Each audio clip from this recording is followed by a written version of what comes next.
Sous-sol de l'Opéra de Paris. C'est l'heure de l'habillage pour ces jeunes chanteurs.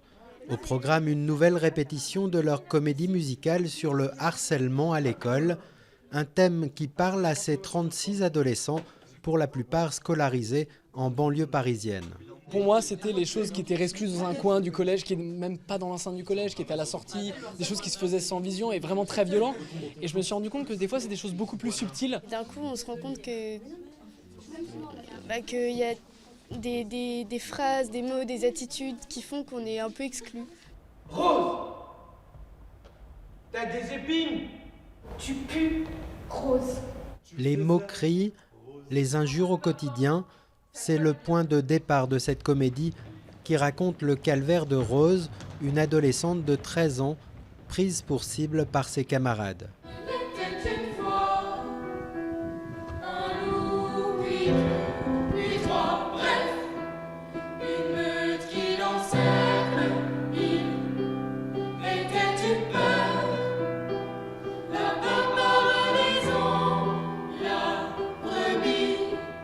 Paralysée par la meute, incapable de se confier à ses parents, Rose finit un soir par dessiner son autoportrait en colère, une autre Rose qui s'anime et va prendre sa place au collège.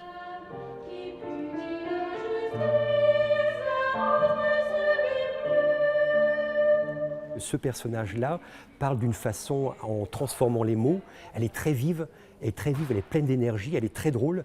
Et c'est elle, en fait, qui va mener toute la pièce et qui va venger la petite Rose à l'école.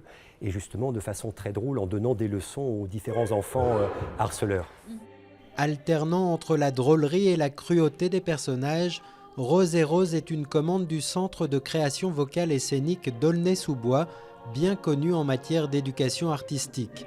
Après une programmation réussie en banlieue est de Paris, le spectacle a convaincu le prestigieux Opéra de la Bastille de le mettre à son affiche. On a réussi à traiter intelligemment, tout en apportant, à mon avis, la réflexion indispensable qu'il faut mener actuellement, c'est qu'il faut parler, il ne faut pas avoir peur de la parole, que c'est indispensable, mais aussi, et pour moi c'était le plus fort, que dans chaque enfant, même le plus harcelé possible, il a une étincelle de double qu'il faut qu'il réveille pour lutter. Selon plusieurs études, 7% des 3,2 millions de collégiens se disent victimes de harcèlement sévère. Ce conte musical des deux Roses leur parlera sans doute au cœur.